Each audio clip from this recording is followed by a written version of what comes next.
Have you ever wondered what top agents do to prepare for their listing presentations? In this video and in the next few videos, I'm going to show you exactly what I do from start to finish. This is going to be a 3-segmented video. Today's going to be the preparation. We're going to dive into the presentation, and we're going to do into the aftermath of the appointment. In this video, we're going to be diving into the exact preparation to make sure that I sell over 100 homes every single year, so stay tuned.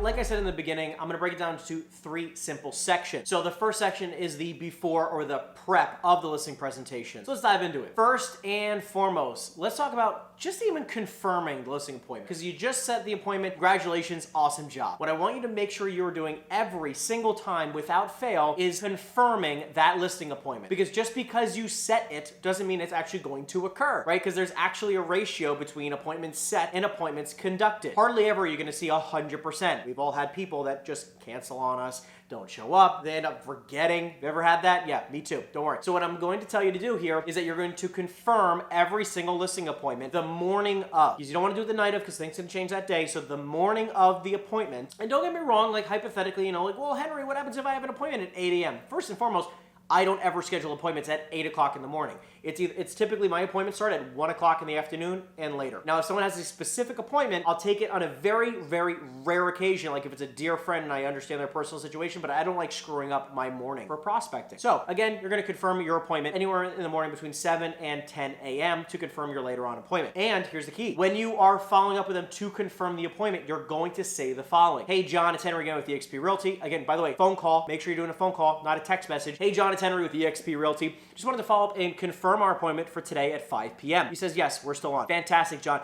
And just to confirm, John, are you prepared to sign the agreement with me today? Say that and shut up. Because here's the thing that I see most often with real estate agents. They, number one, never confirm. And what ends up happening is they go on the appointment and then they're like, well, they didn't sign the contract. They said they wanted to wait. Well, why couldn't you just call them and ask them why they'd want to wait prior to you even going on the appointment, so you're actually prepared to handle that objection when you go on the appointment? Does that make sense? So on my confirmation calls, I will say, hey, John, are you prepared to sign with me at the appointment? A lot of times they'll just say yes. And if they say no, okay, John, can you tell me more about that? What makes you hesitant about signing with me today? Well, again, we're thinking about interviewing a bunch of agents. Again, I haven't met you yet. Wife's not going to be with me. Whatever the case may be, in the event that they say anything that isn't crazy, something you can't really overcome, when they just say well, my wife's not going to be with us. Okay, great. So why don't we reschedule for when there, will be a time where you and your wife can be together. This way you can have the appointment together. If she has any questions, this way you're both there at the same time. What would work better for you, afternoons or evenings? Reschedule the appointment. Because that way you're going to most likely get the appointment, you're going to get the contract signed. Makes sense, right? So again, if they say, well, I'm going to be interviewing multiple agents, I can completely respect that. When you're looking to hire your next agent or the agent who you're looking to represent you, what are you looking for most in that agent? Handle the objections prior to even getting there. Because if you can do that, you're going to raise your odds of even getting that listing signed at the appointment.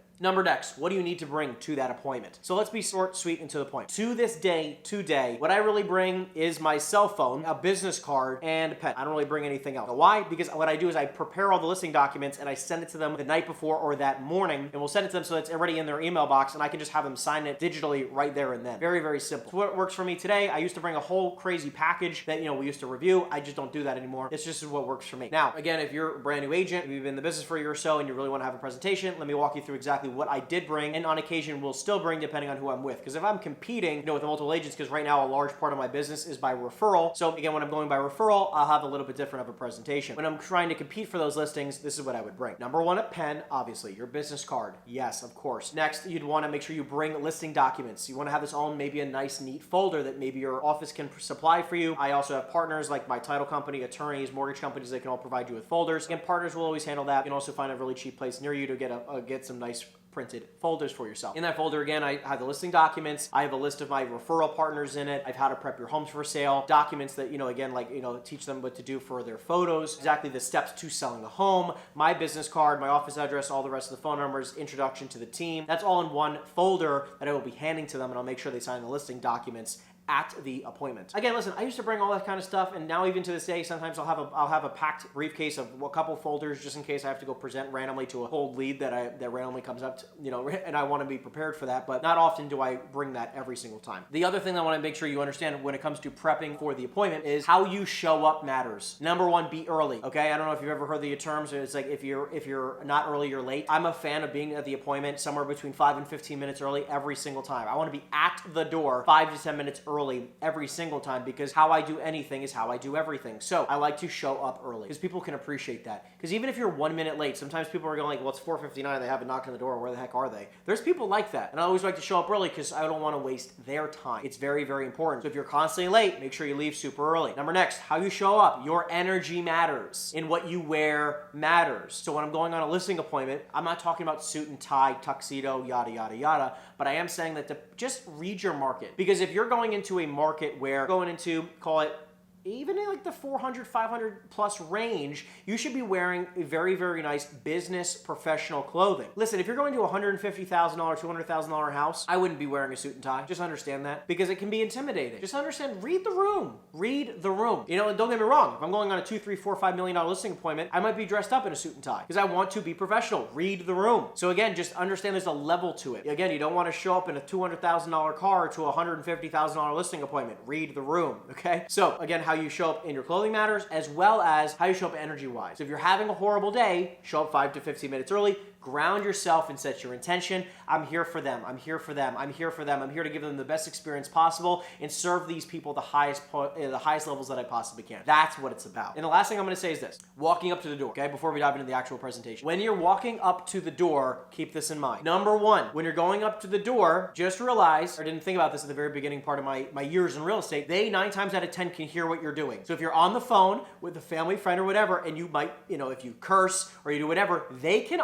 most of the time hear you. So make sure you're cognizant of how you're walking up to the front door. They can look through windows and everything. They're going to see you walking up. Be prepared that when you're in the drive or even leaving the car, the second you leave the car, you are 100% present to the situation. You're walking in professionalism, in excellence. So that's you walking up. You're going to be confident, shoulders back. Again, you want to be confident, smiling. Now, when you're at the front door, you can knock or ring the doorbell. Both are perfectly fine. However, I like to knock or ring the doorbell and then take 3 to 5 steps back, and I like to turn to the side.